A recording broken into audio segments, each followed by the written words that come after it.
Good evening, ladles and jelly spoons, and welcome to the Shizzlesticks channel, and more importantly, welcome to the Distilled Dangerzone, the show where we turn hard, drink harder, and where every G we pull comes with a T. This is the MiG 1.44, the Soviet fighter with German DNA. Tonight on the drinks menu we have pineapple and coconut flavoured juice drink, and that's quoted from the bottle by the way, with Adgefren Distillery Gin, which is hilarious because they're actually a whiskey distillery. If you're ever in Northumberland, highly recommend going there. Donny is a fantastic host. If you ever see him, say that I sent you there. Anyway, now every time the J-20 suddenly appears in media, people will often jump onto the glorious bandwagon and fight themselves for second place just so they can shout from the rooftops that the J-20 looks suspiciously similar to the MiG 1.44. And therefore, the J-20 is a copy of the MiG 1.44, at which point everyone claps, grabs hold of the gentleman's sausage next to them in the circle, and rubs one out for them. And I can understand why, because both have canard, both have two-engine, both have wing that looks like a circumcised triangle. However, if you're a long-time viewer of the channel, you'll know we debunked that myth pretty early on, as the J-20 is just a stealth evolution of China's J962 from the 1970s. I also think the angle of the J-20 being a copy of the MiG 1.44 also conveniently avoids an altogether more awkward question, one which people are very quick to dismiss when you consider that they'll quite happily compare the J-20 to the MiG 1.44, despite the fact that one has substantially more evidence behind it than the other. Is the MiG 1.44 a copy of something else? Now, it's worth bearing in mind that I didn't approach this question from this angle originally. I was literally just looking up various bits and pieces on the aircraft after a viewer made a comment on it on my F20 build video, and one biscuit crumb of coincidence turned into another, and then another. And another. And now I'm not saying that I have a smoking gun or CCTV of the individual that stole the pack of hobnobs, but when you follow the crumbs from one coincidence to another, at some point you have to stop and ask yourself, is the man sitting at my kitchen table looking guilty with a pack of hobnobs next to them the one that stole my biscuits? Ladles and jelly spoons, the biscuit situation is developing. Now, I don't think the MiG 1.44 is just some random shape that the Soviets happened to come up with. Nay, it came from a specific moment in history when the Soviet Union was trying to create an answer to the American Advanced Tactical Fighter puzzle, one it did not have all the pieces to the puzzle for. So if we want to understand why the MiG 1.44 looked the way it did, we have to follow the biscuit crumbs all the way back to the raw source of the 1970s. Now, let me paint a picture. In the 1970s, the fighter jet industry is entering its second silly phase of its deeply silly stage of throwing shit at a wall and seeing what sticks. Aircraft are getting more unstable, flight computers are getting more serious instead of decorative, composite structures are making more of an appearance, radar-guided missiles are starting to look like the future of air combat, stealth is no longer about making your aircraft look like something it isn't and praying for that the enemy's radar is entering its retirement phase. Essentially, a lot of new things are suddenly running into the room, and like a 5-year-old receptionist, nobody really knows what to do with all these strange new things that have suddenly run through the front door. Nobody really knows what the fuck is going on, and suddenly spec sheets of the world's next best fighter start to seemingly contradict each other. It needs to be fast but efficient, it needs to be agile but controllable, it needs to dogfight but engage targets at beyond visual range, it needs to carry an array of fancy sensors but without looking like a Christmas tree, and it needs to do all of this without costing the same as a GDP of a small country. Nobody really knows with 100% certainty what combination of these things is going to be the winning strategy, and so different countries start approaching the problem from different perspectives.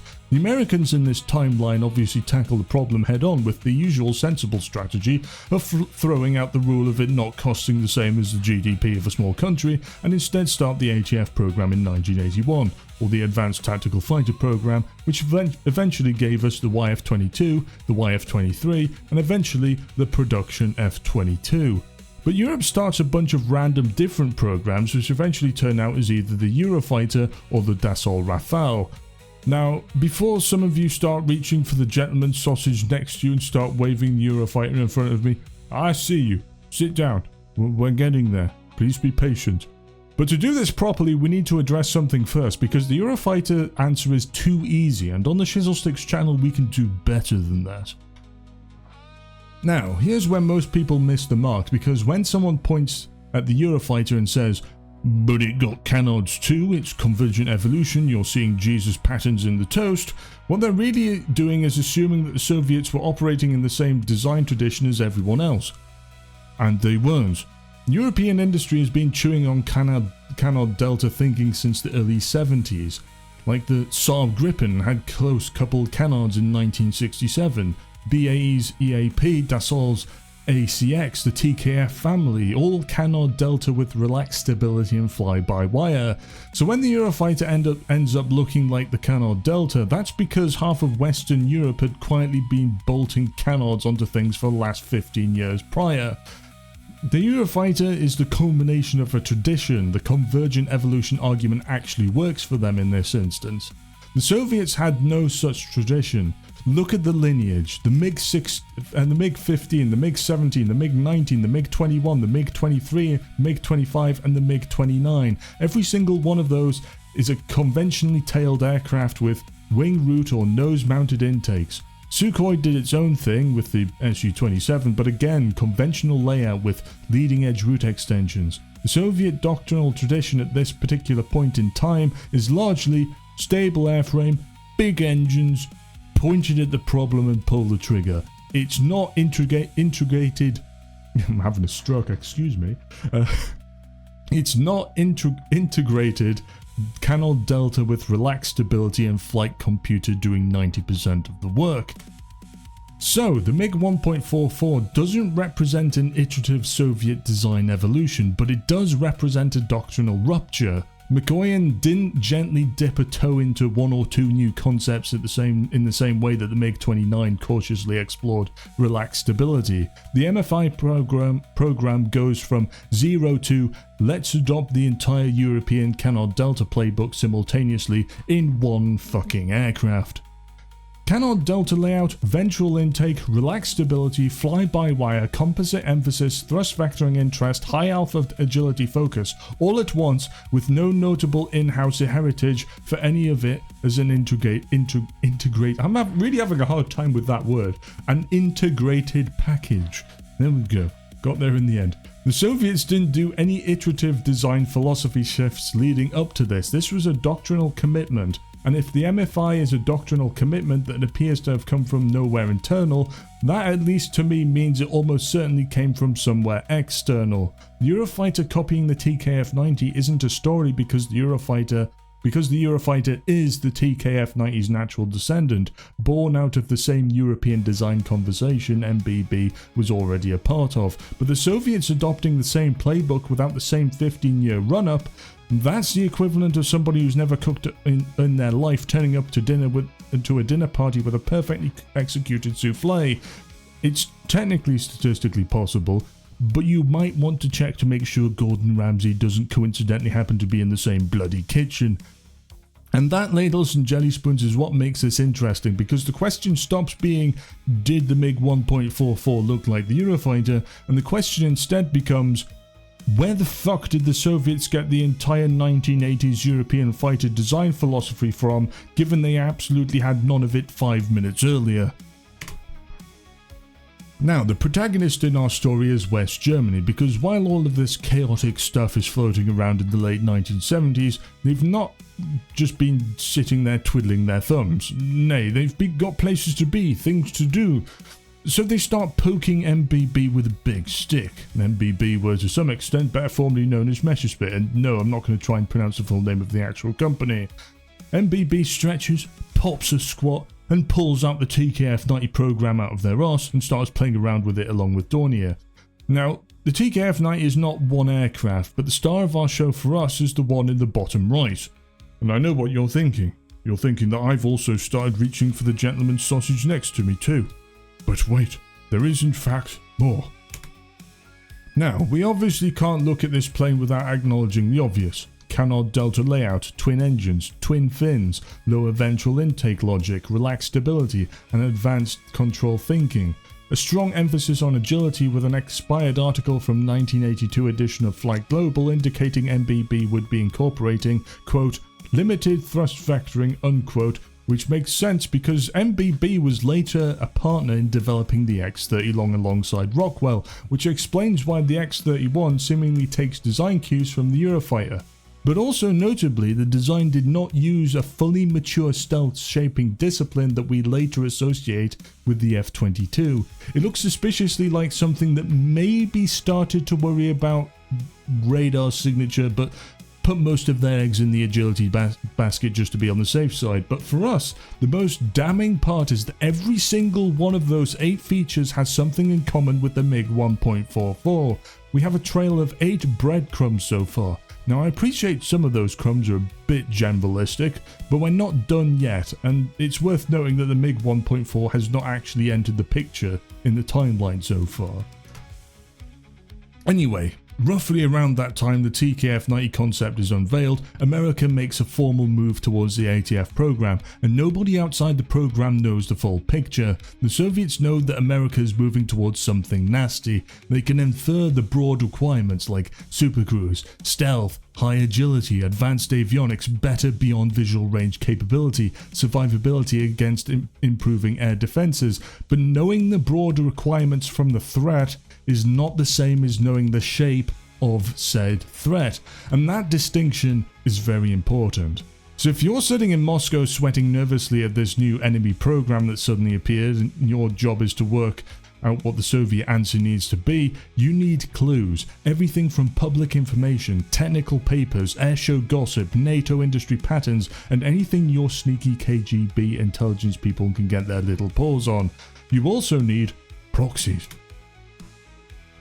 A proxy in this case is not the ATF. It is something that might reveal the direction of Western thinking before the American answer becomes visible. And just like that, West Germany suddenly starts looking very attractive, because West Germany has future fighter studies, it has MBB, it has TKF-90, it has connections into the wider NATO aerospace thinking, but most critically for our story, it has connections to one of the most important players in the ATF program, Northrop.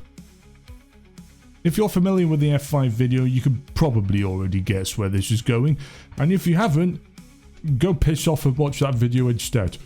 Because this is where Northrop-Dornier ND102 enters the story. Both companies were involved in future fighter study work around this period, with designs that sit in the broader advanced fighter soup. And we know from the F5 video that design elements from the ND102 directly filtered into the initial concepts for the YF-23. This is very important because Soviets have a clue about what a serious American advanced aircraft company thought future fighters could look like before ATF had fully shown its hand, and that is extremely valuable. Imagine trying to guess what your neighbour is building in his garage. You can't quite actually see the project, but you can see deliveries arriving, rolled oats, heat-resistant paint, wholemeal wheat flour, very expensive tools, thrust vectoring nozzles, and a book called How to Make a Great Hobnob. It doesn't tell you everything, but it gives you a flavour of what's to come, and this is where we find our 9th crumb. That is the role of Germany that Germany may have played, not the answer, a window. And if you're part of the Soviet intelligence system trying to understand the ATF program, a window with a Northrop logo somewhere near it is not something you just simply ignore. Now, of course, the question then becomes, why Germany? Why not Britain or France or the USA? And the answer is because at this point in time, Germany is unusually attractive. It was central to NATO, it had big defense industry, it was politically and geographically exposed, it was full of American and Allied military stuff, and during the Cold War it was heavily targeted by Soviet intelligence services. This is not at all surprising. If the Cold War had a front porch, a filing cabinet, and an aerospace sector that dabbled in the paddling pool with one of your biggest rivals, West Germany was basically all three with a bow to tie it all together. This is our 10th crumb. But there's another subtle bit here that's worth pointing out, because Britain had become much harder Soviet intelligence target after Operation Foot in 1971, where the UK expelled a large number of Soviet intelligence officers. Now that doesn't make Britain immune to rotten apples, especially in this current day and age, but it does make Germany look even more useful as an intelligence environment by comparison. But it gets better because MBB was not just a random aerospace company that happened to be involved in future fighter stuff. No, because MBB had a dirty little secret of its own in the form of Manfred, I'm going to butcher his name again, Manfred Rotsch, I think that's how you pronounce it, MBB aircraft construction engineer who passed defense-related information to the Soviets. Now, unfortunately, I've got no proof that Manfred handed over things on the TKF-90, specifically. That would be our smoking gun, and we do not have that. However, I also don't imagine that Russia is too keen on telling us that they have said information to hand on the TKF-90, but the existence of the real MBB espionage case stops us being madman pointing at clouds to police have brought us in for questioning. The MiG 1.4 is not guilty per se, but it's sweating profusely and starting to look like it might have shit itself. And here's the bit that makes this less of a cartoon conspiracy and more of an actual intelligence picture, because the Soviets didn't need one magic pipeline that handed them the whole aircraft on a silver platter. What they had was 3 different information channels, each contributing different things. The first channel is shape, the outer mold line, what the bloody thing looks like from the outside.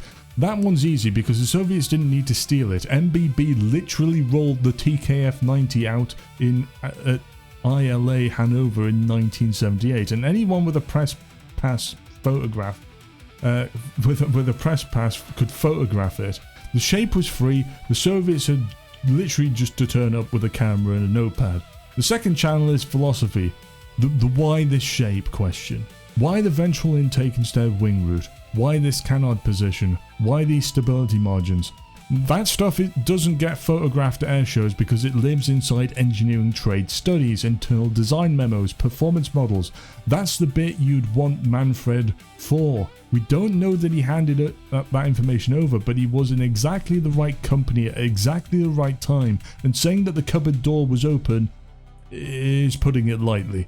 The third channel is integration. How does this whole package actually fit together? With American advanced fighter thinking, what's the threat environment this thing is being designed against? What is the direction the West is going? That's where Northrop-Dornier connection becomes interesting, because Dornier was working with Northrop on study designs in exactly the period when the ATF was crystallizing, and that meant that German fighter studies were quietly carrying American DNA whether anyone noticed or not. 3 channels. Shape from the airshow floor, philosophy from a spy, integration from part... I'm really struggling with that word today. What the fuck? Integration from the partnership. You don't need a single smoking gun if you've got 3 taps quietly dripping into the same bucket. We still don't know, and I can't stress this enough, whether the exact documents we care about were moved. But the undisputed fact is that the cupboard was open. And when you've got 1 biscuit crumb on the table, that's interesting. When you find another 10 crumbs leading away from the kitchen sink, that's a bit suspicious. When you then find a torn packet of Hobnobs, a mug of tea, and a strange man looking a bit guilty in the hallway, you still might not have the CCTV footage of the incident, but the biscuit situation is definitely developing. And the pattern is starting to become a little bit harder to shrug off at this point.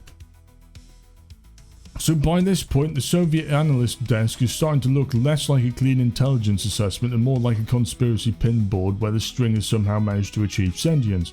They know the ATF is coming whether they like it or not. They know that broad performance goals. They can see Western design studies. They know Germany is active. They know Northrop has been near the German studies. They have intelligence routes into West Germany. They have their own technical instincts. Out of that mixture, the MFI shape starts to make more sense. The Soviets have not necessarily nicked the recipe card, but they have sniffed the kitchen, seen Northrop leaving out the back door, and noticed that Germany has flour all over its apron.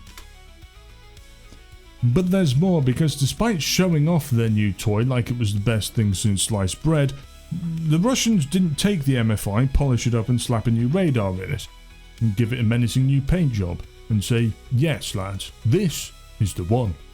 Instead of sticking to their guns, they abandoned the MFI on the side of the road and pursued the Sukhoi PAKFA program, which would later become the Su-57. And that's interesting, because if the MiG 1.44 was really the answer, then you'd expect Russia to keep pursuing it.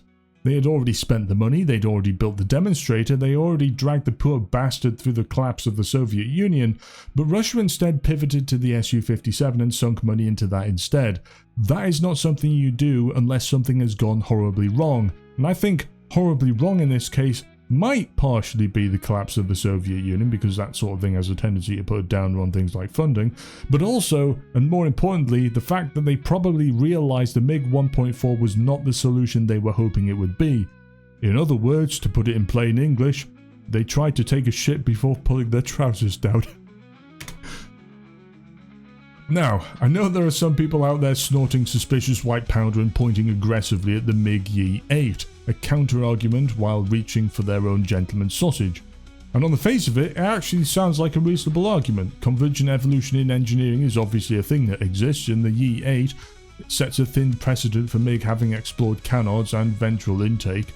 However, to stop them acting like someone's just shat in their breakfast cereal, we'll stop and address that, because unfortunately, I'm an aerospace engineer by both education and trade, meaning the willy they're about to grab onto is about to become a bit flaccid and not very structurally sound, which means I'm ironically going to be turning the Ye-8 into our final crumb of Hobnob. For those of you unfamiliar, the Ye-8 is a fever dream from the MiG-21, which aspired to have a bigger radar, something Pierre Spray probably has nightmares about. It proves that Mikoyan had previously experimented with lower fuselage intake and foreplanes, but importantly for us, it means that the Ye-8 is not a clean sheet design, and more importantly again, means that the design elements are not born out of an intrinsic systematic doctrine, but rather a necessity to enable a bigger radar. You see, to add a bigger radar to the MiG-21, you need to move the intake so you can make the nose bigger. Moving the intakes to the wings means complicated structural shit and we're the cheap Soviet Union, so we took one look at that and thought, no, we're not about that life. Instead, we're going to bolt the intake under the fuselage because it's cheaper, safer and easier by comparison. However, not only have you now added extra intake mass, but you've also plonked a big heavy radar in those, and those two things generally make the centre of mass move a smidge, specifically in the direction that is forwards, and that is problematic because now your aircraft is nose heavy, and coincidentally that means your pitch authority is a little bit shit. You could add a counterbalance to the rear of the aircraft, but that increases wing loading and suddenly you're trying to impersonate an F4 Phantom. And while I love the F4 Phantom, it does have the aerodynamic subtlety of a piano falling out a 10th story window. The next option is to make the aircraft's centre of lift move forwards, which decreases the distance between the centre of mass and the centre of lift, increasing aircraft instability and returning your pitch authority. And of course, the easiest way to do that means slapping some canards on. Now, some sources on the Ye-8 are pretty sparse, and unfortunately that means relying on the translated Russian version of Wikipedia for the most of the information, but by all accounts the intake system was a bit shit and caused significant trouble in flight testing, with the automatic control disconnected seemingly from the start. The pilot had to manage the whole movable wedge manually, repeatedly causing compressor surge and engine stoppage before automatic control was finally connected after the 10th flight. But the little foreplanes are where people generally get a little bit overexcited, because lesser aviation people see canards and immediately start breathing heavily through their mouth. The Ye-8 canards were not traditional control surfaces accepting direct input from the pilot. In fact, from what I could find, these canards were largely free floating at low speeds and fixed at high speeds, but acted as destabilizing foreplanes intended to improve flight characteristics and compensate for the radar, with the added lift at high speeds aiding with maneuverability, which is less Eurofighter spinning like a UFO at a point in space and more, please help, nose is heavy and we found these triangles in the drawer. The important distinction here is that they are not an active primary flight control surface, and both the intakes and canards were slapped on predominantly to aid with the heavier radar, not to aid with aircraft agility, and most importantly, not as part of a cohesive fighter jet philosophy. And that is important because that philosophy dramatically differs from the MiG 1.44. Mikoyan may have had experience with canards and underbody intakes, but not as an integrated design package, and certainly not as part of a fly-by-wire or even more mechanical control system. The MiG 1.44 and the MFI program as a whole represents a radical 1980s departure from their bread and butter, one which I do not believe can be explained adequately by vaguely related counterpart from the 1960s. And that only incorporated these solutions as a bootleg solution to fit a new fucking radar. Yes, there is a family resemblance in a way that one might compare a shopping trolley to a Formula 1 car in that both technically have 4 wheels, but let's not ignore the fact that it's like turning up to a family dinner with a perfectly cooked gourmet Wagyu steak after subsisting off nothing but noodles for 20 years and expecting people to believe you made it because you once made a beef sandwich when you were 12. And these people expect me to believe that. They might as well ask me if I want to help a Nigerian prince while I'm at it. Worse still, that said beef sandwich barely qualified as a sandwich because apparently the Ye-8 was abandoned due to technical difficulties. Technical difficulties likely relating to the fact that one of the 2 prototypes fucking exploded in mid-air at Mach 2.15.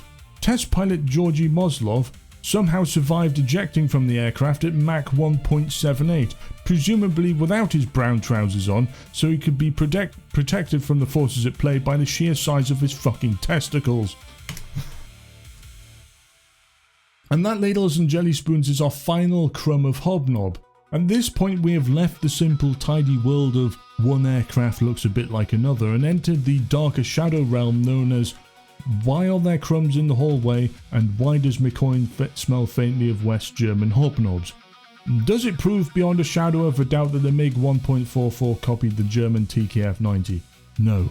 None of these points individually prove anything, but here's what I'm actually asking you to believe. I'm not asking you to believe that Mikoyan photocopied the TKF-90 blueprints in the back alley in Munich. I'm asking you to believe that when a country with no canard-delta tradition suddenly produces an integrated canard-delta during the exact window when their intelligence apparatus had unprecedented access to the European canard-delta program, with a confirmed spy embedded in the relevant company, with a Northrop link providing American context, with the airshow photo sitting on every Soviet desk by Monday morning, at some point coincidence stops being the cheapest explanation. 9 shared design features, 8 overlapping moments in the timeline, 6 different access vectors, 3 structural reasons it doesn't make sense as a clean sheet Soviet design. That is not one coincidence. That is a pattern. And at some point you have to stop calling it a pattern and start calling it fucking suspicious. At the very least, I think the Soviet MFI program drew meaningful inspiration from the West German Northrop future fighter environment, because that environment gave Soviet analysts one of their best early windows into what the ATF class Western fighter might actually become. So tonight on the Distilled Dangerzone, America hides the future, Germany sketches part of it with the crayon while Northrop loiters around suspiciously. Soviet intelligence goes shopping, Mikoyan builds what it thinks is the answer, history slaps the mattress out from under it, and 30 years later, the internet looks at the J-20 and decides that the most important bit is that canards look similar, which feels a bit like investigating a burglary by shouting at the fucking kitchen sink, while the bloke with the hobnobs is climbing out the kitchen window. But, most importantly on our tale, the MiG 1.44 being related to the TKF-90 opens a completely different can of worms, because after everything that we have been through in this series so far, that means that the MiG 1.44 is just another glorified F5. The F5 didn't just spawn a moderately successful fighter family, ladles and jelly spoons, it spawned a fighter family so successful that even the people who didn't pay for it wanted in. So, where do you land after all of this? Have I convinced you? Have I made you question the fabric of reality itself? Or do you still think I'm an idiot playing with pinboard and some red string? Let me know in the comments, and before I sign off, I'd like to thank the recent influx of subscribers. I'm not entirely sure what you see in this channel, but I'm immensely grateful for the love and support you've thrown my way, and I can't thank you enough for it. And on that note, ladles and jelly spoons, goodbye, and thanks for watching. And now, to find the stop button, which is there.